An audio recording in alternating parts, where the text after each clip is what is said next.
Red Wings fans, stand up. Yeah, we gonna throw them wings up, wings up, wings up. Show the league that this is our time. Let's make the city proud. We gon' win the Stanley Cup, Stanley Cup, Stanley Cup. After that we gonna party. We gon' show everybody. We show them all around the world. We show them all around the world. We show them all around the world. We gon' throw them wings up. We gon' throw them wings up.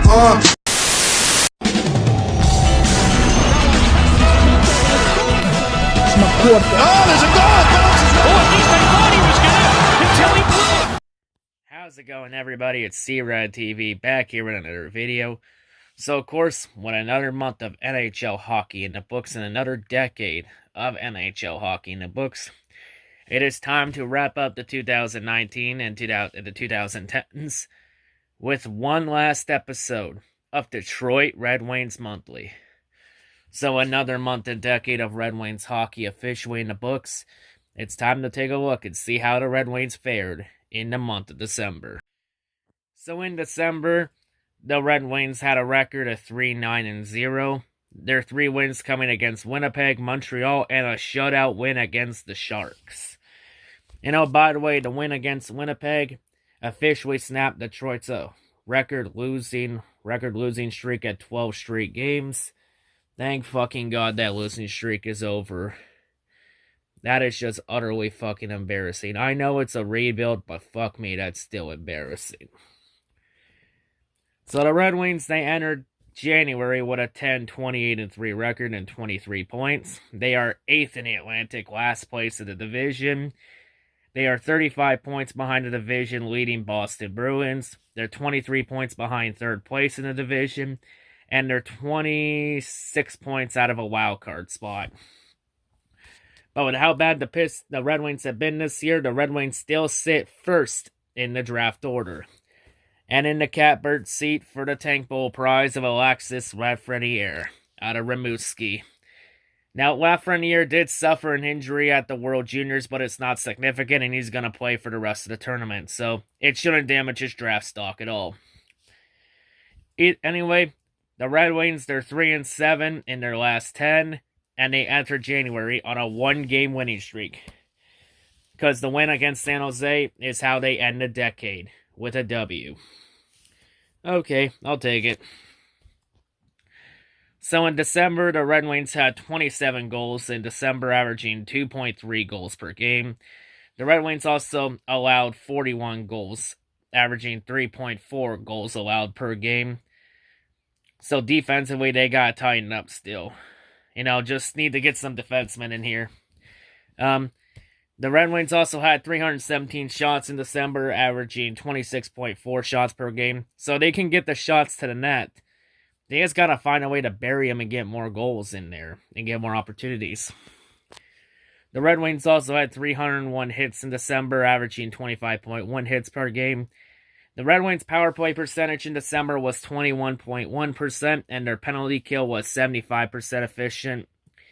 And the Red Wings' face-off win percentage in December was 48.4%. So the Red Wings got to get better at winning face-offs, especially in critical moments in the game and in the opposing zone. You know, power play, it's okay, but it can always be improved on.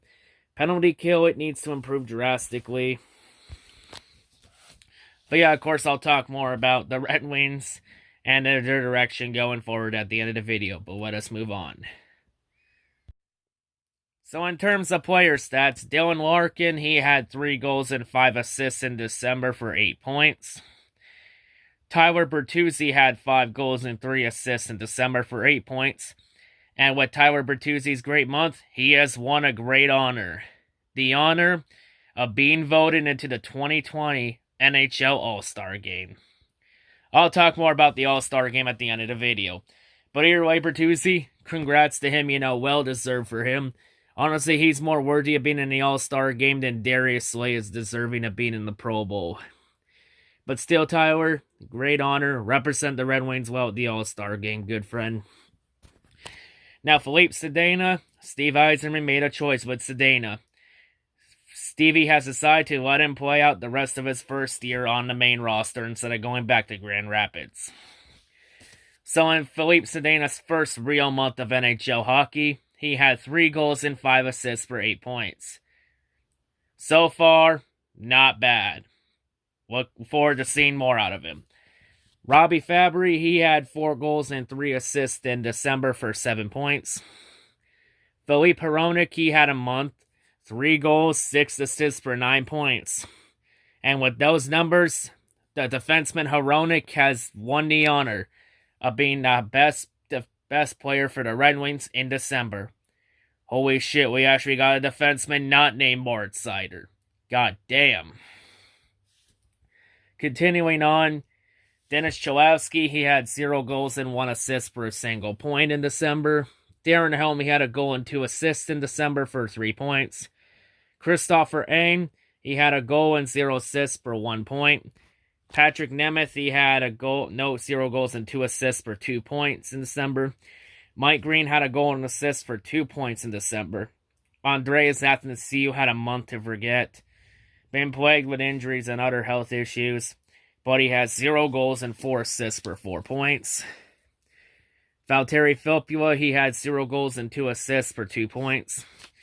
Madison Bowie had a goal and 3 assists for 4 points. Anthony Mantha, he's been plagued by injury all month. He had 0 goals and 1 assist for 1 point. So just been plagued by injury. Adam Ern, who has come up to the Red Wings on short notice for a few games, he had 2 goals and 0 assists for 2 points in December. Luke Glendening, he had a goal and 2 assists for 3 points. Franz Nielsen, he had a goal and 2 assists for 3 points. Brandon Perlini, he had 0 goals and 1 assist for 1 point in December. Next up, Alex Vega, the defenseman that came up on short notice for the Wings. He had 0 goals and 1 assist for a point. And Trevor Daley, who's been out throughout most of the month with injury, he's come back. He has 0 goals and 1 assist for a point.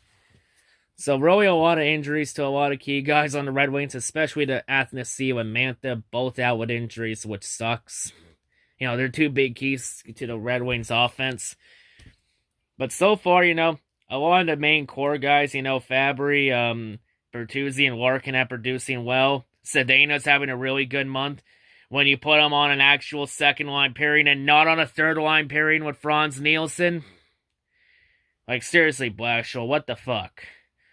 Why the fuck would you put Sedena on a third line instead of put him on the second or first line where he can actually succeed and show his talents? He ain't gonna show his talents paired with old-ass, washed-up Franz Nielsen. Like, god damn it. I mean, Philip Hronek looks like a really solid defenseman, of course. Actually leading all Red Wing defensemen in scoring. So having a really solid month, not bad. He's a lot better than fucking Mike Green this year, because Mike Green's been plagued with injury too. And Green's also played like shit. Honestly, I'd say that Madison Bowie has been better than Mike Green at this point. But yeah, that is where the Red Wings players stand after December.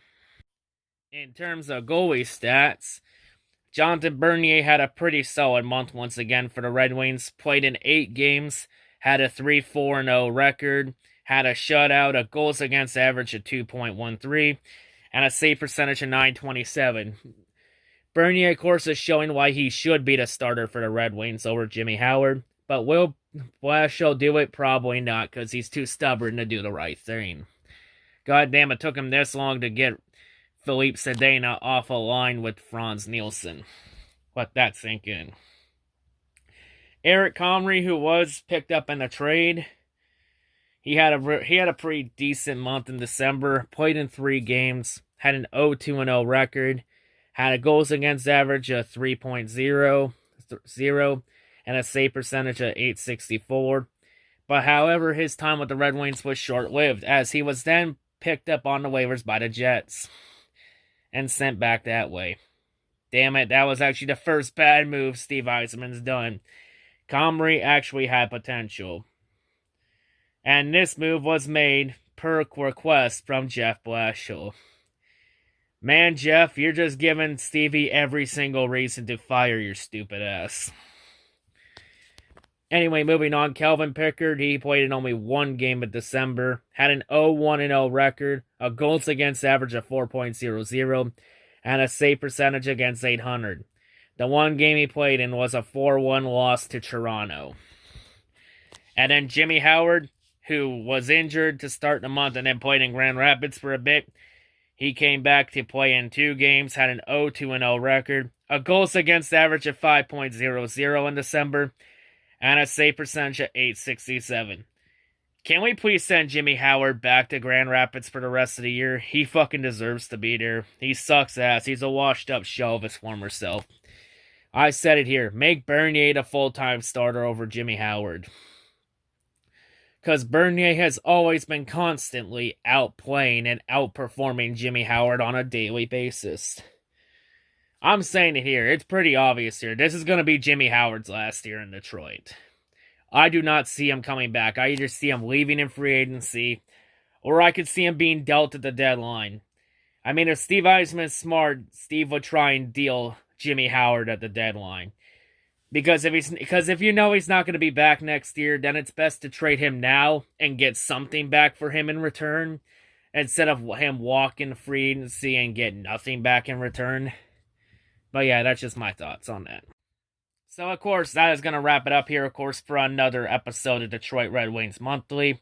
The final episode of Red Wings Monthly, the 2010s, as we officially hit the 2020s, the turn of the decade. Of course, 2010s has been a rough decade for the Red Wings. They had their playoff streak snapped at 25 straight years. You know, they've really gone downhill, but the rebuild has shown a lot of promise. So 2020s is going to be... It's going to be when the Red Wing Empire makes a comeback. But yeah. And of course, for everyone that wants Jeff Blashill fired, guess what? Good news.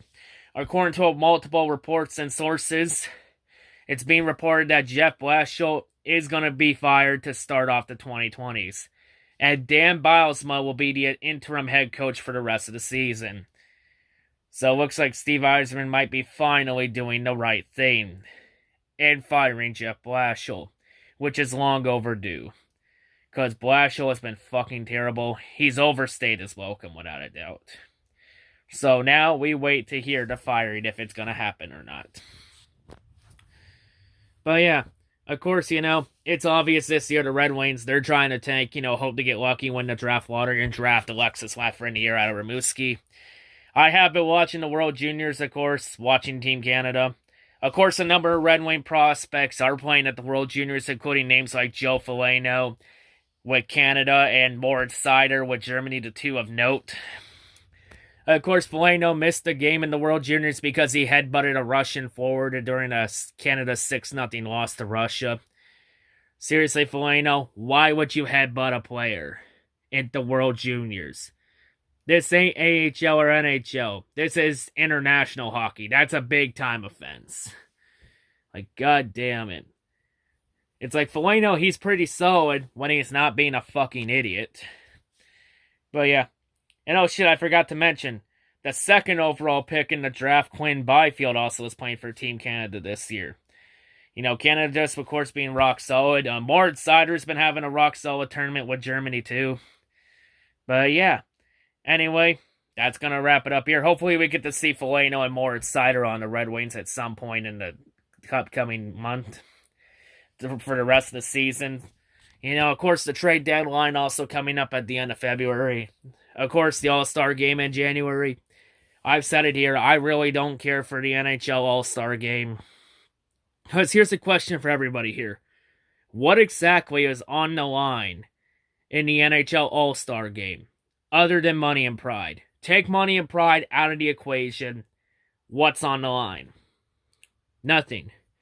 Like I've always said it here. The only all-star game in sports that actually mean anything is the MLB All-Star Game. Because in MLB's All-Star Game, they put home field advantage for the World Series on the line. Maybe the NHL and NBA should take notes from the MLB on how to make their All-Star Games actually fucking mean something. NHL, you want the All-Star Game to mean something? Put home ice advantage for the Stanley Cup Finals on the line. That would be a good start. I think it would actually mean, if you put home ice advantage for the Cup Finals on the line in the All-Star Game, then it would have more meaning than it does right now. But yeah, anyway, just thought I'd get that out there. But yeah, anyway, that's going to wrap it up here for another episode of Red Wings Monthly. That's all I got to say, folks. Hope everyone's a great day. I'll see you all in the 2020s. Peace out.